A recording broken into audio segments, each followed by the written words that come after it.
Bonjour professeur Philippe Robert. Bonjour.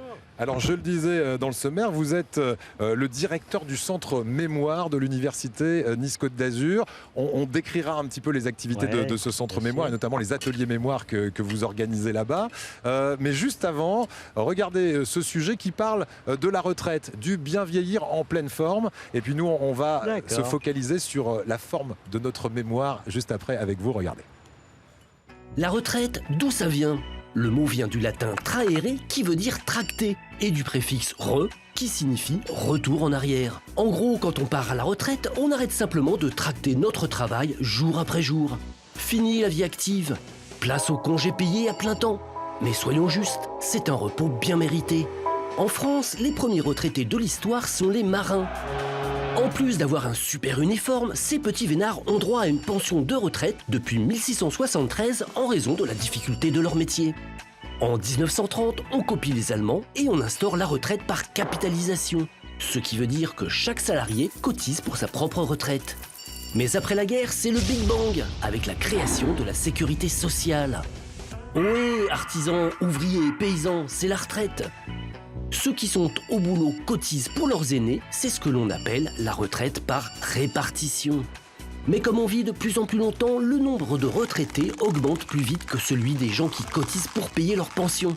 De réforme en réforme, on repousse l'âge légal de la retraite, on augmente les cotisations, on diminue les pensions, mais le problème n'est toujours pas réglé. La réforme de notre système de retraite reste un sujet hyper sensible, car aujourd'hui en France, 23% de la population est concernée, ce qui est un record. À l'heure des économies, cette pension est régulièrement remise en question. Alors retraités, profitez-en! Voilà, retraités, profitez-en, et pour une bonne retraite, je le disais, en bonne santé, c'est bien de ne pas oublier toutes les 15 secondes ce qu'on a à faire dans la journée. Alors on va parler de la mémoire et de cette façon de la muscler. Alors tout d'abord, on va présenter ce dont vous êtes le directeur, ce centre mémoire de l'université Nice-Côte d'Azur. Qu'est-ce que c'est le centre mémoire exactement ? Alors un centre mémoire, il y en a 400 en France. Ici, c'est un centre mémoire de recherche qui est à l'Institut Claude Pompidou à Nice et où on reçoit des gens qui ont des plaintes pour la mémoire, pour la motivation, pour l'attention. Et aussi, on fait de la recherche dans l'équipe dont vous avez parlé à l'Université Côte d'Azur. Voilà, on parlera de projets, notamment d'applications ou de choses un petit peu high-tech pour aider notre mémoire.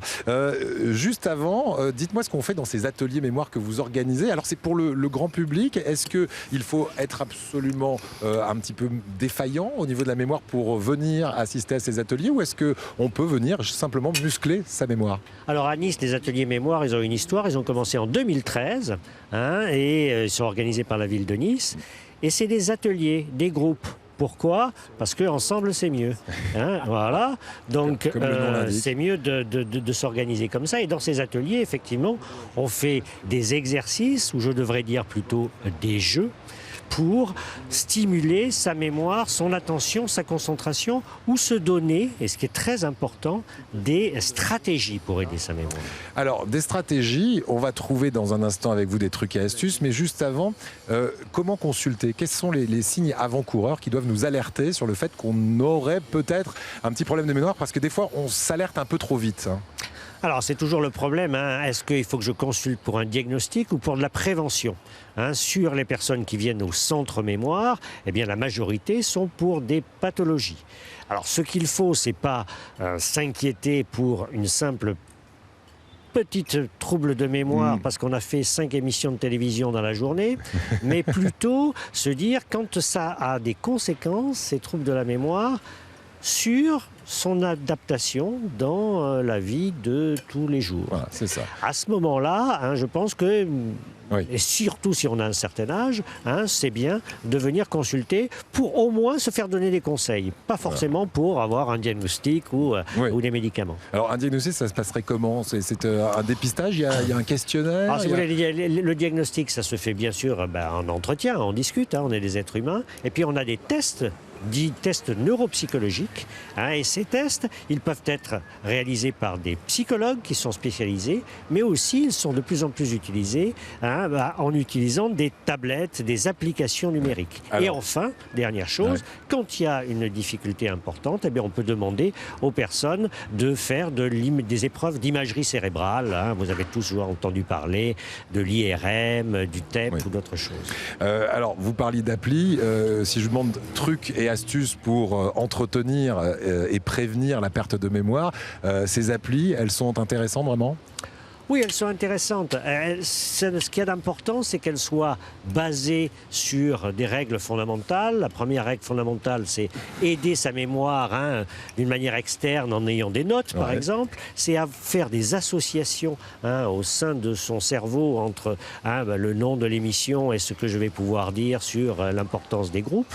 Et puis aussi, ces applications, elles sont utiles si elles sont développées par des experts, qu'elles sont validées scientifiquement, et surtout pour notre public, c'est qu'elles soient utilisées régulièrement. C'est-à-dire que si je fais ça une fois par mois, ça ne servira à rien. Voilà, c'est ça. Et la motivation, c'est un maître mot, vous m'avez dit. Oui, la motivation, c'est un maître mot pour tout. C'est comme pour le sport, professeur. Il faut s'entretenir régulièrement et pas qu'une fois par an.